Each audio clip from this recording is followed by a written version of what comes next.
Haleluya. Selamat hari Paskah kebangkitan. Amin. Puji Tuhan. Haleluya. Sungguh indah ya bersama Tuhan. Indah apa yang Tuhan telah berbuat pada kita. Lagu-lagu kita ini saudara-saudara menyatakan ya,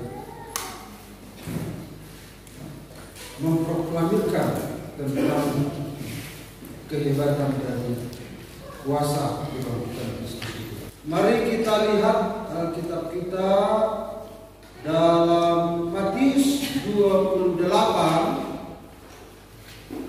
ayat 1. Matius 28 ayat 1.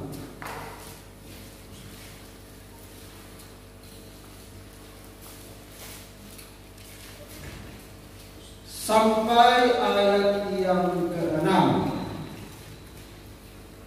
Kita baca bersama-sama. Ayat 1 saya baca, ayat 2 Bapak Ibu sekalian membaca sampai nanti ayat yang ke-6. Demikianlah firman Tuhan. Setelah hari Sabat lewat, menjelang menyingsinya fajar pada hari pertama minggu itu, pergilah Maria Magdalena dan Maria yang lain menengok kubur itu. Maka terjadilah gempa bumi yang hebat, sebab seorang malaikat Tuhan turun dari langit dan datang ke batu itu dan menundukkannya, lalu duduk di atasnya. Wajahnya bagaikan kilat dan pakaiannya putih bagaikan salju. Dan penjaga-penjaga itu terkata-kata dan menjadi seperti orang-orang mati. Akan tetapi malaikat itu berkata kepada perempuan-perempuan itu, "Janganlah kamu takut, sebab aku tahu kamu mencari Yesus yang disalibkan itu. Ia tidak ada di sini, sebab ia telah mati, sama seperti yang telah dikatakannya. Mari lihatlah tempat ia berbaring." Haleluya. Nah, Bapak Ibu Saudara yang terkasih, ini adalah Paskah. Ya, kita sebutlah Paskah karena tidak ada nama khusus untuk kebangkitan ini. Masih di dalam suasana Paskah karena tidak jauh jaraknya, ya, tidak jauh jaraknya. Kalau Paskah itu adalah kematian Yesus Kristus, Paskah itu, saudara-saudara, Pesach dalam bahasa Ibrani, Passover yang seringkali kita dengar dalam bahasa Inggris, artinya adalah melewati. Jadi Gembala sudah sampaikan semalam bagi kaum muda. Jadi malaikat mau melewati rumah-rumah yang ada tanda darah. Kalau tidak ada tanda darah di rumahnya, maka semua anak sulung di rumah itu mati. Anak sulung manusia, anak sulung hewan mati semua. Tapi bagi orang Israel yang ada tanda darah di pintu rumahnya dilewati, kematian tidak menghampiri. Darah itu darah domba. Dan Alkitab mengatakan, lihatlah darah anak domba Allah yang menghapus dosa seisi dunia. Jadi apa yang dilakukan oleh Habel dilakukan oleh Nuh, kita sudah lihat hari Jumat kemarin, dilakukan oleh Abraham, yang dilakukan oleh orang Israel, korban-korban darah itu adalah lambang sampai datangnya anak domba yang sebenarnya, yaitu anak domba Allah, menjadi korban untuk seisi dunia. Tadi Bibi Pujian sudah menyinggung, karena setiap dosa harus ada korban. Jadi kalau setiap hari kita berdosa, ada banyak korban. Jadi saya bayangkan kalau saya membaca kitab Keluaran dan kitab Imamat, ya, imam besar hanya satu. Imam yang mendampingi Harun hanya 3 atau 2, yaitu anak-anaknya. Kemudian suku-suku Lewi. Anak-anak Harun itulah kerjanya tiap hari, ya, memotong, membelah, membuang isi perutnya, lalu membakar. Lalu saya bayangkan di mesbah itu, saudara-saudara, bagaimana bisa setiap hari begitu banyak korban, padahal darahnya harus dicurahkan ke bawah mesbah itu. Apa tidak bau? Apa tidak bau? Bertumpuk-tumpuk korban itu datang setiap hari. Ada korban lembu, ada korban domba. Kalau dia miskin, burung tekukur 2 ekor. Kalau dia tidak mampu, tepung. Jadi ada tahapan-tahapan tingkat kemampuan seseorang. Yang jelas korban itu terus. Dan ada juga bagian yang dimakan oleh imam. Apa enggak kegendutan mereka makan itu terus makan? Karena setiap jemaat mempersembahkan korban, ada bagian yang harus dimakan. Kalau ada tepung, ada bagian yang harus dimakan. Maka tidak heran saya pikir Imam Eli kenapa kegendutan, kebesaran, besar dia. Tidak heran karena begitu ternyata. Dan Tuhan telah tugaskan mereka melakukan itu. Setiap saat terus korban. Jadi kalau Indonesia tidak maniak terus. Jadi kalau kita kan maniak paling sekali setahun kan. Hala kilo maniak terus cekek.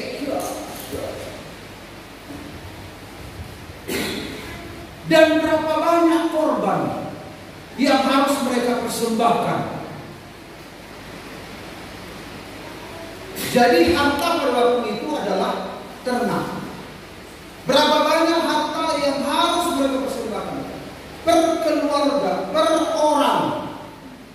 Makanya tidak heran Yesus memberi perumpamaan tentang 10.000 talenta. Sekian triliun. Utang satu orang. Jadi sesuatu yang tidak mungkin. Karena dosa itu, utang dosa itu begitu mahal. Dan hari Jumat yang lalu kita sudah lihat utang itu dituliskan semua oleh Tuhan. Utang-utangku, utang si Niko, si Nikolas, utang si Jun, semua ditulis. Kalau seisi dunia berapa? Dan Alkitab mengatakan itu dipakukan di kayu salib, dipaku. Dan akhirnya Yesus memikul segala dosa. Jadi dan terbayar utang, dan terbayar. Setiap hari berapa kali kita berdosa, berapa banyak korban. Tidak mampu kita, bahkan tidak heran Yesus berkata, orang yang berutang ini menjual seluruh yang dia punya, nggak cukup juga. Andai kata istrinya juga membantu seluruh hidup, nggak cukup. Anaknya juga nggak cukup. Tidak mungkin, mustahil. Nah, tetapi Yesus melakukan itu untuk kita semua. Amin. Mari kita lihat Bapak Ibu, kita sudah baca itu tadi. Ini bumi, ini Yesus, berarti dia ada di luar, ya kan? sebelum dia datang ke bumi, di sini telah terjadi 5 hal yang sudah kita bahas hari Jumat kemarin. Apa yang telah terjadi di sini? Dosa. Dia belum masuk ke bumi. Ini dosa sudah menggerogoti manusia dan tidak ada solusi, tidak ada jawaban. Tidak ada jawaban. Dan dosa kita sudah dengarkan hari Jumat yang lalu, itu 3 kali lipat. Dosa pribadi, dosa imputasi, yaitu yang dipertalikan dari Adam ke kita langsung, dosa warisan dari ayah saya ke saya. Dosa ayah saya itu dari opung, dosa opung itu dari orang tuanya terus, dari Adam ke Seth, ke Henok, ke terus sampai opung Marjelak, opung Nami, opung Sipako, kemudian opung Ridwan, kemudian Au, dosa warisan. Selain itu dosa dari Adam langsung ke saya. Dosa apa itu? Apa akibatnya?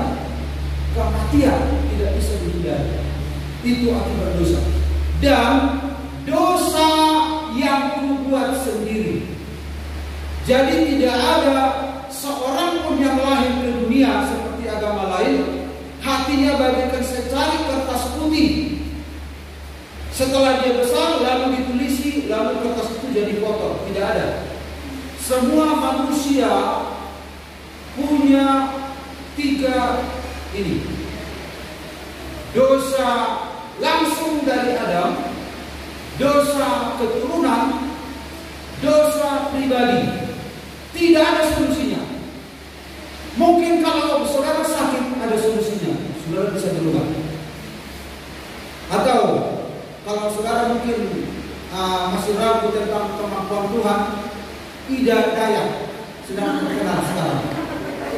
Ya, kalau mau ingin sembuh, kalau tidak percaya sama Tuhan, tidak daya, tahu kan? Sedang viral sekarang, semua bisa sembuh. Berarti ada solusinya. Kalau saudara nggak punya uang, ada solusinya, pinjam atau curi. Kan solusi juga, kan solusi kan? Ambil atau korupsi. Artinya ada solusi, salah atau benar yang jelas ada solusi. Apalagi masalah apa? Ada solusi. Tetapi dosa tidak ada solusi.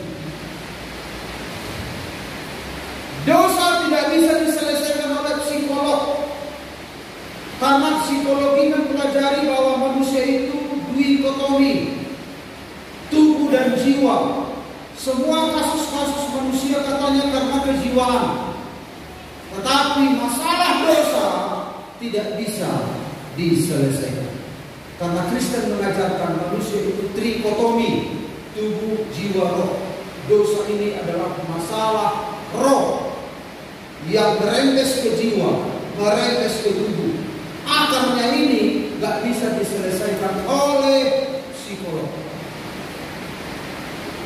Kalau demikian, siapa yang bisa menjawab? Itu telah terjadi di dunia ini.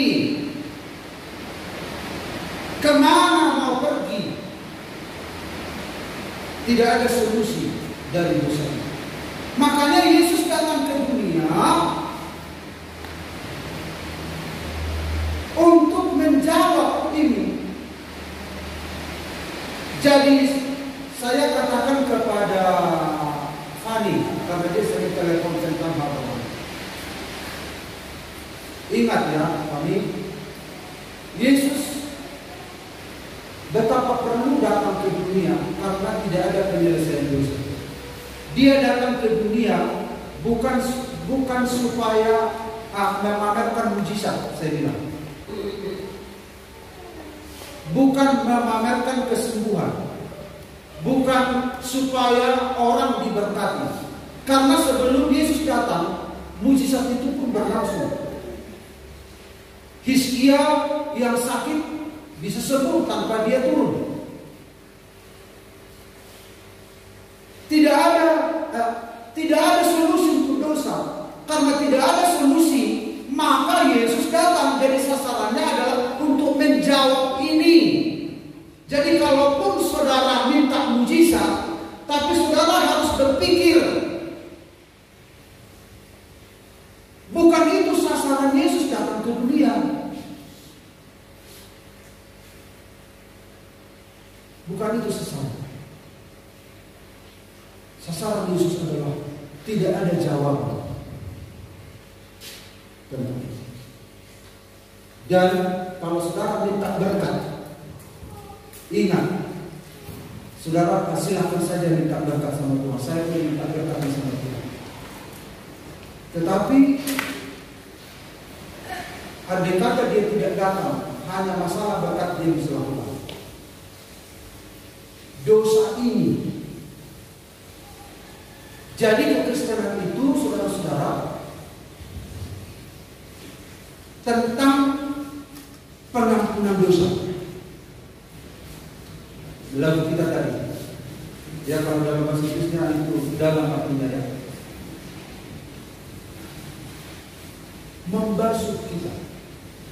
Tidak ada alat membasuh untuk membersihkan baju rinso. Kalau membandel kotoran itu pakai apa? Backlink. Kalau membandel lagi, buang. Gak ada solusinya. Dosa nggak ada. Dosa nggak ada.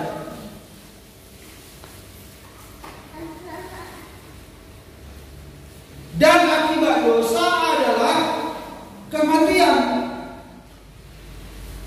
Tidak ada solusi dosa dan itu berujung kepada kematian.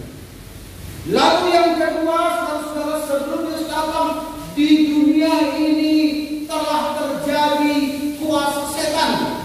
Setan leluasa untuk bekerja.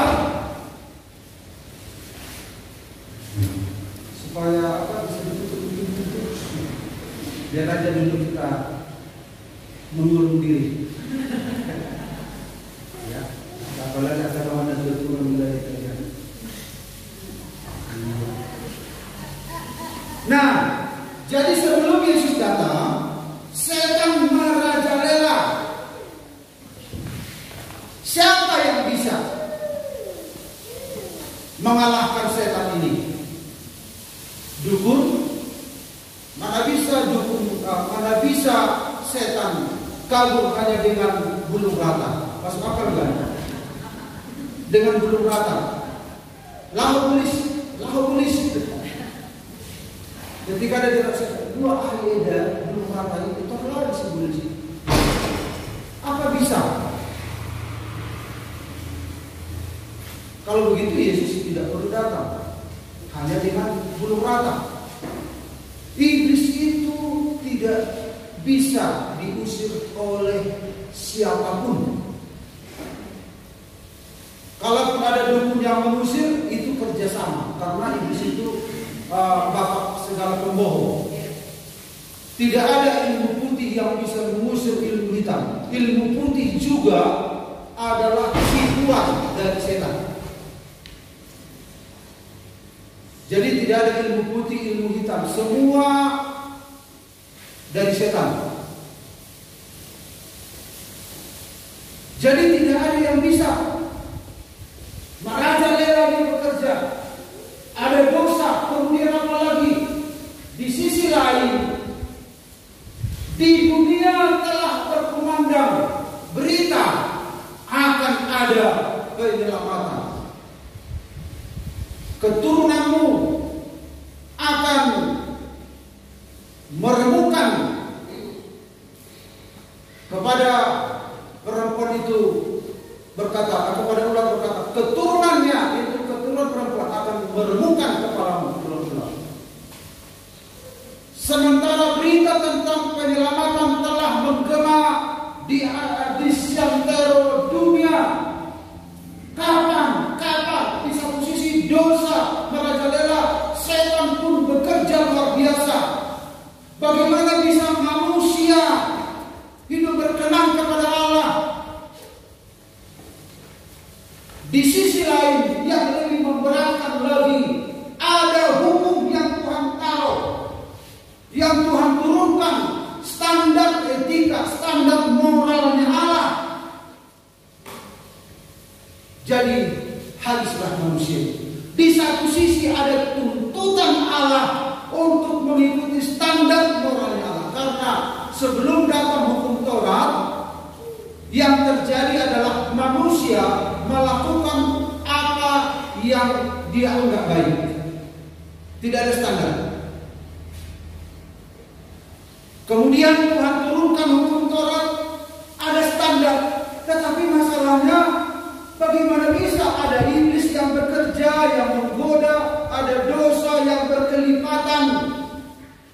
Di sisi lain, di telinga mereka ada menggema berita yang bisa menolong itu siapa, kapan datang. Sementara standar ini harus dipenuhi. Wah, hancur-hancuran habis.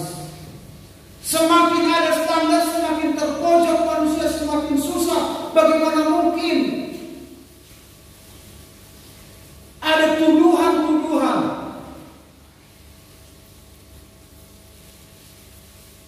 Jadi hukum Taurat itu adalah standar moralnya, standar kekudusannya, kesuciannya.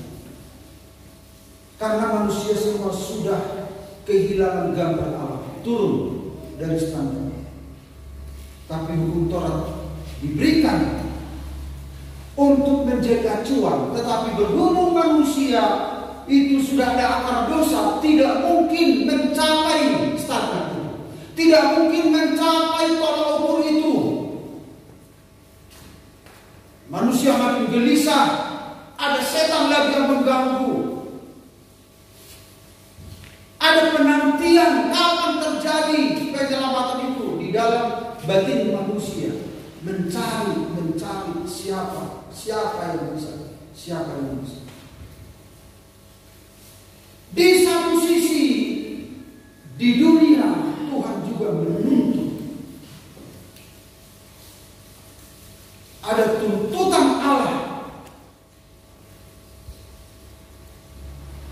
supaya engkau bisa dekat dengan aku.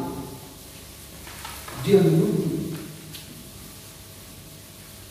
Inilah yang terjadi di dunia. Yesus masih ada di dunia. Nah, kemudian Yesus datang ke dunia. Yesus datang ke dunia. Dia disalibkan. Dia berkata apa? Sudah selesai. Dia menjawab kelima hal itu. Dan itulah kalimat yang terakhir yang diucapkan oleh Yesus. Ada 7 kalimat yang diucapkan. Kalimat yang terakhir adalah sudah selesai. Sebelum dia mengatakan sudah selesai, gelap gulita menutupi Golgota. Terjadi gempa bumi di siang hari. Tapi ketika dia mengatakan sudah selesai, maka mulailah pulih kembali. Makanya nyanyian orang Batak, Godamdo tinauna di Golgota, di sini di pasai dosude utama. Godamdo tinauna di Golgota, di sini pasai dosude utama. Makanya dikatakan sudah selesai. Kalian bisa bayangkan gemuruh yang terjadi di alam roh ketika mengatakan sudah selesai. Haleluya. Terjawab. Akhirnya apa yang terjadi? ketika dia mengatakan sudah selesai, mayatnya dimasukkan ke dalam kubur dan batu didirikan. Dia berdiri di dalam kubur. Sudah selesai.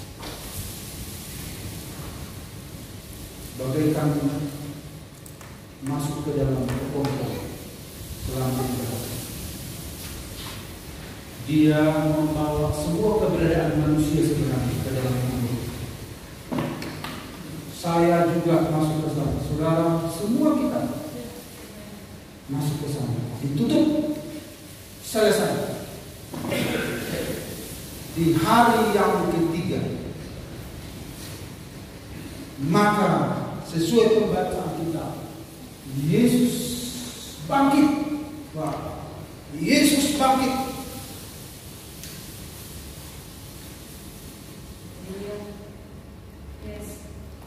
Semua sudah dikubur, sudah mati dan bangkit bagaikan kupu-kupu yang keluar dari kepompong. Bapak Ibu bisa ikuti apa yang dialami Yesus menjadi pengalaman kelahiran baru orang tersebut.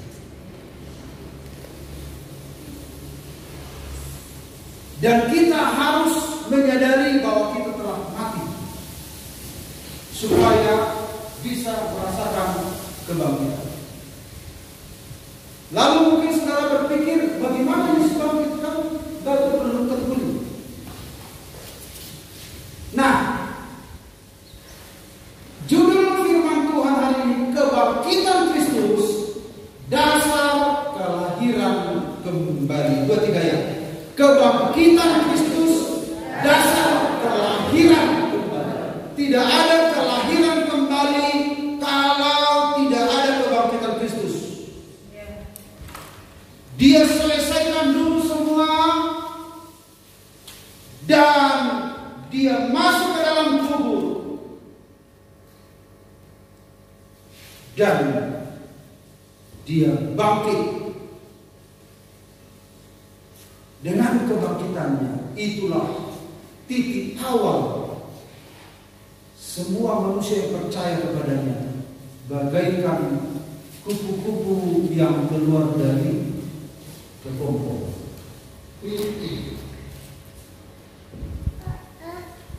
Terpujilah Allah dan Bapa Tuhan kita, Yesus Kristus, yang karena rahmat-Nya yang besar telah melahirkan kita kembali oleh kebangkitan Yesus Kristus dari antara orang mati kepada suatu hidup yang penuh harapan.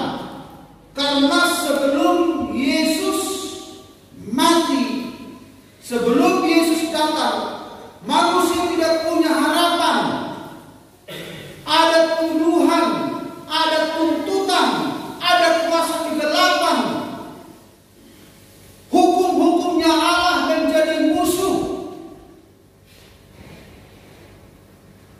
Karena hukum Allah itu, hukum Taurat itu bagaikan cermin yang menunjuk semua kesalahan kita. Mungkin saudara berpikir hukum Taurat kan hanya untuk orang Yahudi.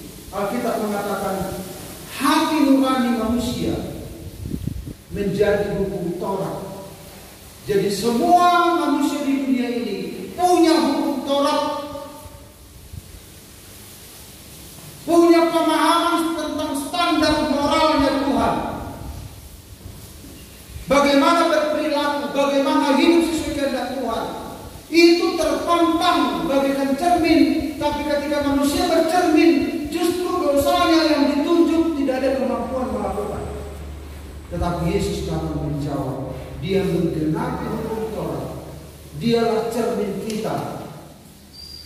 Cermin itu menunjukkan dosa kita, tetapi cermin itu sendiri, Yesus itu sendiri juga menyucikan kita dari dosa. Dia juga mengalahkan kuasa setan oleh salib Kristus. semua roh-roh ditaklukkan katanya oleh salib Kristus. Dan oleh salib Kristus semua tuntutan Allah dipenuhi di dalam Kristus. Dan nubuat perjanjian lama juga digenapi. Dan dia masuk ke dalam dunia. Dia bagaikan orang yang takluk, orang yang mati. Bapak Ibu, kalau mau serius melihat tentang kematian ini, saya pernah dikirim teman foto. Kalau selama ini kan banyak orang turut berduka cita, lalu ditunjukkan foto. Teman saya ada meninggal di Beligi, turut berduka cita. Baru kali itu saya punya pemahaman yang dalam tentang kematian ini. Orang tua kami juga sudah mati. Tapi kadang kematian itu kita anggap menjadi sesuatu yang luar biasa, yang biasa. Tapi ketika ditunjukkan teman ini, kaku,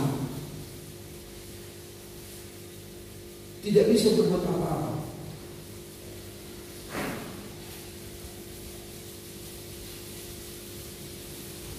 Nol, di bawah nol, begitu, di bawah nol.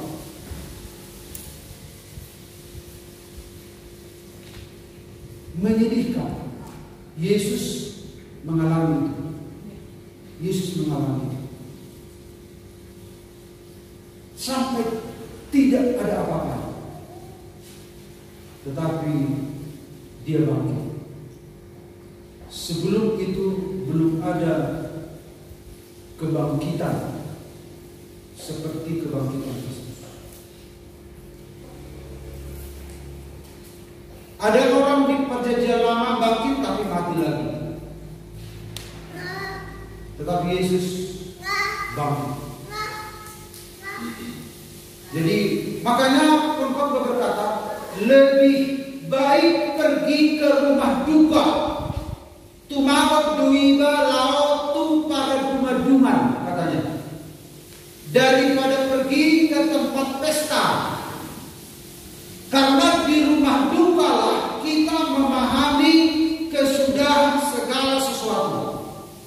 Di rumah pesta lupa semua, lupa daratan, lupa berapa lama lagi dia hidup, lupa sudah berapa tahun umurnya, lupa. Makanya pengkhotbah begitu bijak, Raja Salomo, orang yang paling pintar di dunia, punya hikmat, dia berkata, utagonatu ibalau para duman,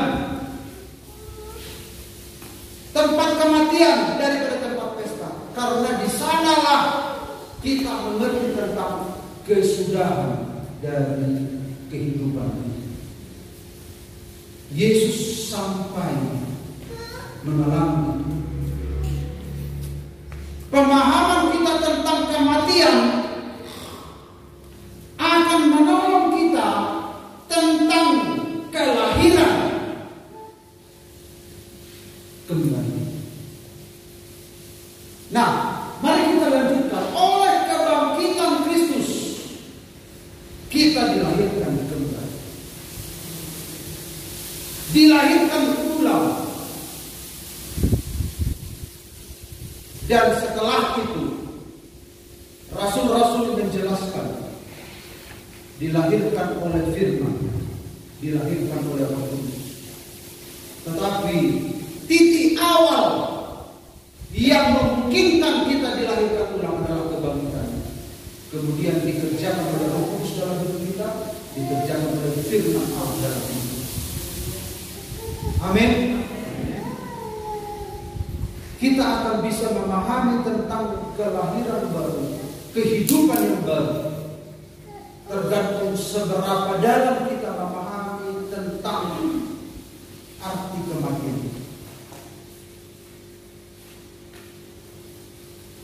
Malaikat mengirimkan batu bukan supaya Yesus keluar, tetapi supaya murid-murid bisa melihat ke dalam. Batu tidak menghalangi kebangkitan. Batu itu adalah masalah-masalah mungkin kita hadapi. Tetapi saudara bisa keluar tanpa batu itu terbelit. Karena kuasa kebangkitan itu mampu melakukan itu. Jadi malaikat menggulingkan batu bukan supaya Yesus bisa keluar, tidak. Yesus sudah keluar sebelum batu terguling. Karena bagi Yesus tidak ada yang bisa menghalangi. Apa artinya sebuah batu? Kematian saja kalah.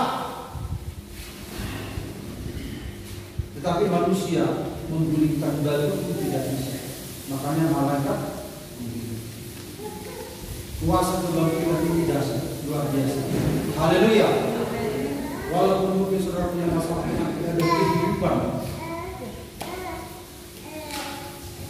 yang membuat saudara melewati segala masalah, saudara bisa bersuka cita. Padahal saudara sedang diterpa masalah, belum terguling mungkin batu-batu itu. Tapi sukacita saudara seperti batu sudah terguling, padahal belum. Itu pengalaman anak-anak Tuhan, amin. Sepertinya batu yang sudah terguling dan batu itu beda, belum beda. Semoga tidak terguling. Alias sama dia, masalah Tuhan. Ayo ada Tuhan tadi dewa beli. Itulah kekristenan itu. Bilang sama malaikat nanti, malaikat gulingkanlah. Apa artinya ini sekarang? Nah, 3 hal tentang kelahiran kembali akibat kebangkitan Kristus. Kita ikuti pelan-pelan, walaupun sudah selesai kita lanjutkan. Masih ada waktu di ibadah-ibadah kita, amin. Atau nggak ada lagi waktu? Masih ada kan? Masih ada kan minggu depan? Masih ada minggu depannya, masih ada. Yang penting bagian-bagian ini kita pahami dengan baik.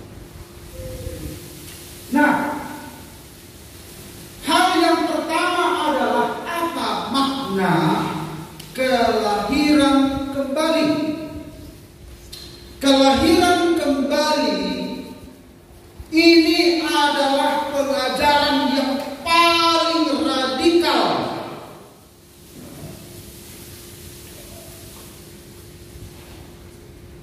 yang dialami oleh orang yang telah menerima Kristus. Ini pengalaman paling radikal. Apa artinya Bapak Ibu radikalnya?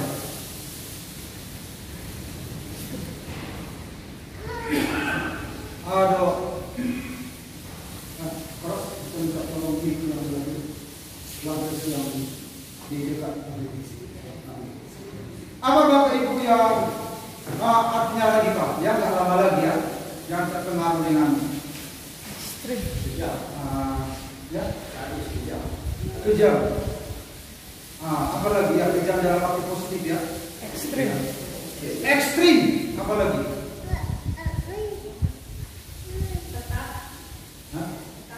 Ketat. Ya. Radikal, ekstrim. Iya begitu ya kira-kira. Apa tadi Pak? Kejam. Ya kejam dalam ada kejam dalam arti positif. Keras begitu. Keras. Nah. Paling radikal. Jadi khusus tentang makna kelahiran baru ini adalah doktrin yang paling radikal karena ini menjadi titik awal yang membuat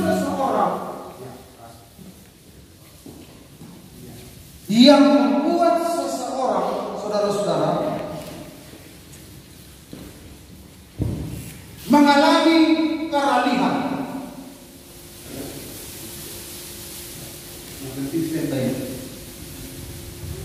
Mengalami peralihan. Apa tadi tentang kelahiran baru ini menjadi doktrin yang apa tadi? Radikal. Karena ini adalah titik awal. Jadi kalau nggak memahami titik awal ini, karena semua kan orang Kristen, orang kan ada yang menjadi Kristen itu, ada yang Kristen karena lahir. Jadi saudara-saudara, kalau saudara lahir di Arab, belum tentu saudara Kristen. Kalau saudara lahir di India, belum tentu saudara jadi Kristen. Paling Hindu. Kalau lahir di Arab, mungkin Islam. Kalau saudara lahir di Cina, Buddha atau Konghucu.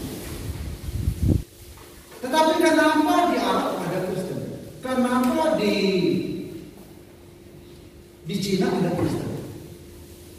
Padahal agama negara itu sudah jelas. Yang menjadi pertanyaan, kita kan di daerah Batak orang Kristen. Yang ingin saya pertanyakan, kita itu Kristen karena agama mayoritaskah yang dianut orang tua kita sebelumnya, atau bagaimana? Karena kelahirankah? Karena lahir di daerah Batakkah kita jadi Kristen? Sama seperti dia Islam karena lahir di Arab, dia Hindu karena dia lahir di India, dia Buddha karena dia lahir di Cina, dan kita Kristen karena lahir di sini. Ternyata pertanyaannya harus lebih serius didengar orang Kristen yang ada yang lahir di sini. Kita itu Kristen karena apa? Kalau orang Buddha jadi Kristen, udah tahu kita karena apa? Dia tahu, udah jelas peralihan. Nah, kalau dari Kristen beralih ke Kristen, di mana titiknya? Di mana titiknya? Makanya kelahiran baru adalah doktrin yang paling radikal dari seseorang untuk meresponi tentang penebusan Kristus. Jadi dipertanyakan sekarang kita,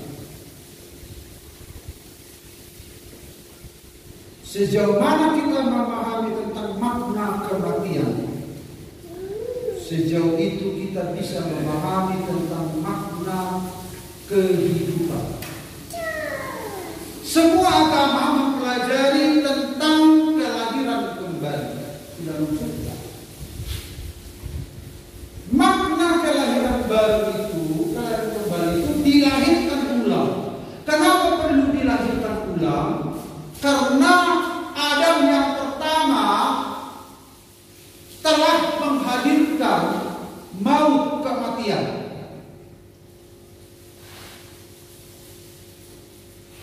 Supaya dan semua keturunan Adam ini sudah ada di bawah bayang-bayang maut, kematian,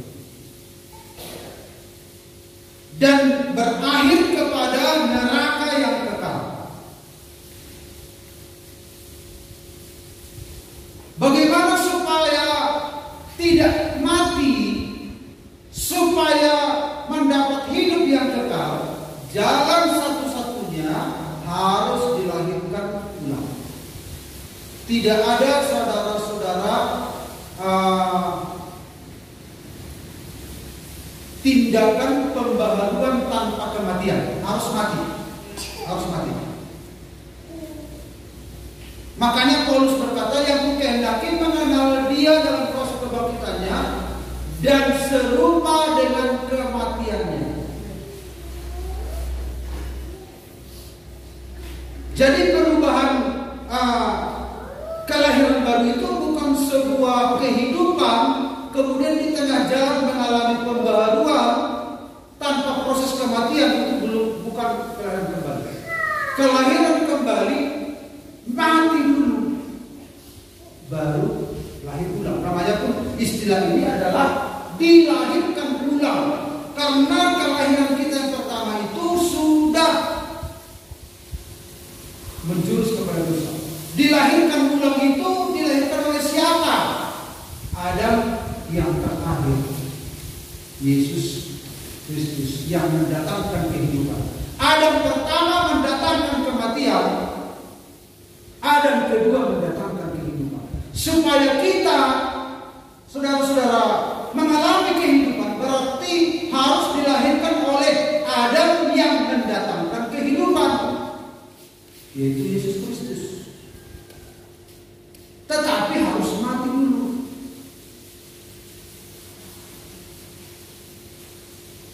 Nah, dilahirkan ulang, atau istilah lain dilahirkan kedua kali. Sebenarnya dilahirkan ulang lebih tepat. Dilahirkan kedua kali, nanti ada ketiga kali, keempat kali begitu ya. Nah, kedatangan Yesus kedua kali itu sedang diprotes oleh orang-orang pintar sekarang. Betul juga. Kedatangan Yesus kembali yang ada. Kalau ada kedatangan kedua kali, berarti ketiga kali, keempat kali. Karena manusia ini kan suka berkali-kali. Kedatangan Yesus pertama dan kedatangan Yesus kembali. Kapan Yesus kembali? Kapan Yesus kembali? Tapi tidak masalah berkali. Kalau Bapak Ibu mengatakan dua kali, tidak masalah. Yang penting yang kita maksud adalah kedatangannya yang kembali. Kelahiran kembali, dilahirkan ulang, ya. Kemudian lahir dari atas. Kalau manusia yang sudah, saudara-saudara, yang ada di bawah kuasa dosa itu dilahirkan dari bawah, dari Adam, dari bumi ini. Tetapi dari atas dilahirkan oleh Allah lewat Yesus Kristus. Itu dari atas. Siapa yang dari atas? Di atas semuanya. Kemudian istilah lain regenerasi. Nah, regenerasi ini pun seringkali terganggu maknanya dengan pemahaman agama lain. Tentang kelahiran kembali, saudara-saudara, ternyata banyak agama yang punya istilah ini. Jadi pastikan bahwa pemahaman kita tentang lahir baru menurut Alkitab dengan lahir baru menurut agama lain. Misalnya agama Hindu, mereka punya pemahaman tentang kelahiran kembali. Hinduisme mengajarkan bahwa roh manusia akan bereinkarnasi ke dalam tubuh lain setelah mati. Itu disebut lahir kembali. Jadi agama Hindu mengajarkan kalau dia mati, tubuhnya masuk ke dalam tanah, rohnya itu masuk ke dalam bentuk lain, wadah lain, entah binatang, entah monyet, entah singa, entah semut, entah hipos. Makanya mereka melarang menginjak binatang-binatang. Jangan, siapa tahu itu opung kita. Karena dari inkarnasi lahir dengan jangan. Mereka melarang mengganggu binatang-binatang. Dan pecinta-pecinta alam juga itu melestarikan alam, binatang-binatang. Makanya kalau Bapak Ibu tonton film Noah, hebat itu kan film Noah, ya, ada tonton Netflix. Itu idenya Alkitab, tetapi muatannya adalah cinta akan alam. Tidak ada hubungan dengan Alkitab. Hewan-hewan di bawah semua, binatang-binatang melindungi, mencintai alam, mencintai binatang.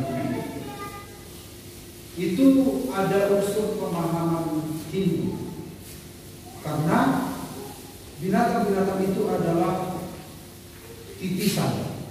Titisan kan namanya itu. Artinya roh-roh yang meninggal itu pindah ke binatang. Itu disebut lahir kembali. Lahir kembali. Lahir kembali menurut Kristen tidak seperti itu. Nah, bagaimana menurut Buddha? Dalam Buddhisme, kelahiran kembali dipandang sebagai siklus penderitaan. Setelah mati, roh manusia akan bereinkarnasi ke dalam tubuh yang lain. tujuan akhir kehidupan dalam Buddhisme adalah mencapai nirwana atau pembebasan dari siklus kelahiran dan kematian. Jadi ada nirwana. Nirwana itu tidak seperti surga kita. Artinya roh manusia itu pindah ke tubuh yang lain, bereinkarnasi ke tubuh yang lain. Dan agama Islam tidak ada paham tentang lahir kembali. Jadi kalau kita mendengar istilah lahir kembali, saudara akan terbentur dengan pemahaman Hindu, Buddha, Taoisme. Ada lagi Taoisme di sini. Taoisme mempercayai dalam kelahiran kembali atau reinkarnasi. Mereka percaya bahwa manusia bisa hidup berulang kali sampai mencapai kesempurnaan dan mencapai kembali Tao. Bukan mencapai Tao Toba. Nah, jadi ada istilah lahir kembali. Jadi kalau Bapak Ibu mendengar lahir kembali, ada pemahaman yang bisa mengkabulkan pemahaman kita. Jadi saudara-saudara, kelahiran kembali ini dikerjakan oleh Yesus Kristus, oleh kebangkitan Yesus Kristus. Kenapa? Karena semua sudah menuju kepada kematian. Akibat dosa adalah maut. Tidak ada seorang pun yang benar, seorang pun tidak. Tidak ada seorang pun yang benar, seorang pun tidak. Semua sudah berada di bawah hukuman. Itu semua jadi Adam yang pertama mendatangkan maut kepada semua manusia yang ada.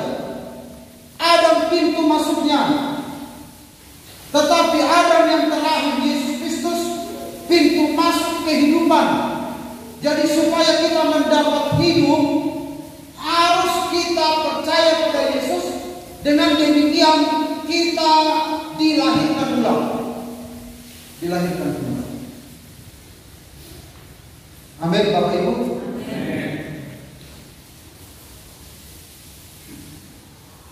Itulah makna kelahiran kembali. Apanya yang dilahirkan kembali? Manusia itu terdiri 3, tubuh, jiwa, roh. Sudah berulang-ulang.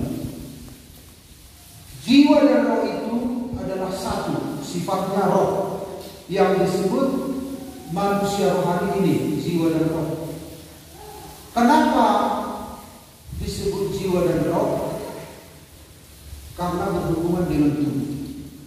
Andai kata dia tidak punya tubuh, roh itu sendiri tidak bisa.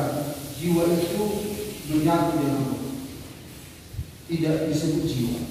Jadi jiwa itu karena bertalian dengan tubuh. Jadi jiwa dan roh itu satu. Yang bisa memisahkan adalah bedang roh, yaitu firman Allah sendiri yang bisa memilah, mengiris, memisahkan itu. Tapi itu adalah satu kesatuan, tapi bisa dibedakan. Nah, yang dilahirkan baru apanya? Bukan tubuh. Tubuh ini menuju ke kemerosotan. Menuju ke kemerosotan. Tetapi yang dilahirkan ulang adalah roh manusia itu sendiri.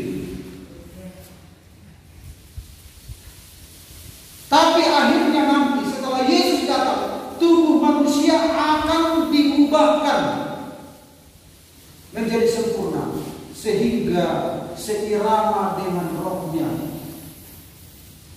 tidak akan mati lagi. Jadi proses pemulihan tubuh itu setelah Yesus datang, tetapi Yesus oleh kebangkitannya melahirkan ulang. Karena keberadaan manusia sesungguhnya itu adanya di dalam roh. Sementara tubuh adalah wadah. Wadah ini akan dipulihkan belakangan, tetapi didahului oleh roh manusia. Karena ketika manusia mati ada 3 kematian. Kematian jasmani, kematian rohani, kematian kekal. seorang dilahirkan baru, rohnya dihidupkan kembali. Rohnya itu yakin, tubuhnya menuju kebinasaan. Makanya semakin tambah umur kita, semakin tua, semakin tua, semakin tua, semakin tua. Seperti hari itu yang terakhir yang inilah yang terakhir itu, karena waktunya sudah pas, kemudian lampu juga mati. Seorang anak yang dibawa Tuhan, waktu dia dioperasi karena usus buntunya pecah, itu meradang semua, merembes semua ke seluruh tubuhnya, lalu dia dioperasi, lalu dia dibawa Tuhan ke surga. Itu difilipkan. Setelah sembuh, baru dia sambil main-main cerita ke ayahnya. Ada malaikat yang mengawasi aku. Hah? Malaikat? Dipikir ayahnya itu adalah sebuah pemulihan biasa. Ternyata dia punya pengalaman rohani. Ada malaikat yang mengawasi aku. Ada malaikat. Padahal ini pendeta Metodis. Dan seluruh gerejanya nggak ngerti tentang hal-hal yang rohani. Lalu sambil main-main ditanya ayahnya, terus aku pergi ke surga. Ke surga dengan polosnya anak itu. Ternyata mamanya pun nggak percaya. Mak, saya punya kakak rupanya ya. Tahu dari mana kau? Aku jumpa, aku peluk dia, dia peluk aku. Dan dia belum lahir, dia sudah mati ya, Mak. Padahal itu ditutupi mamanya kepada anak. Tahu dari mana? Aku jumpa di surga. Jadi benar kau ke surga? Ya benar. Nah, sambil main-main, dia ada ngomong. Akhirnya nangis mamanya. Kau tahu siapa nama kakak? Kalau benar kau ke surga, siapa nama? Anak ini bilang, gak ada namanya karena mama gak sempat kasih nama. Oh iya, gak ada namanya. Terus siapa yang tahu aku? Aku jumpa dengan aku. Lalu pergi bapaknya ngambil foto okunya. Ini kau lihat ini di surga? Enggak, aku lihat ini di surga. Sambil main-main lagi. Nanti aku nggak ke surga. Kenapa kau nggak lihat ini di surga? Ini okumu. Lalu nggak ada yang pakai kacamata di surga. Ini kan sudah tua. Wah, bapaknya langsung pergi ke gudang mengambil foto-foto waktu okunya masih muda. Ini yang kau lihat? Iya, itu. Di surga itu nggak ada yang tua. Kenapa ada tua di bumi ini? Karena merosot fisik. Manusia lahir itu merosot. Di surga itu akan diubahkan, dipulihkan. Semua akan muda di sana, akan ganteng di sana, akan cantik di sana. Semua kita akan disempurnakan di sana. Amin. Terus kalau lihat Tuhan Yesus, kulihat. Terus apa ciri-ciri Tuhan Yesus? Tangannya berulang kaku, ininya kakinya. Heran banget. Jadi saudara-saudara, itulah tujuan dari kelahiran baru, kelahiran kembali, dilahirkan ulang. Yesus pintu masuk kehidupan, Adam pintu masuk kematian, Yesus pintu masuk kehidupan. Supaya kita mendapat kehidupan, kita melangkah seperti Nikodemus, dan itulah titik awal bagi kita untuk dilahirkan kembali. Amin. Sampai di situ dulu, Tuhan memberkati kita sekalian.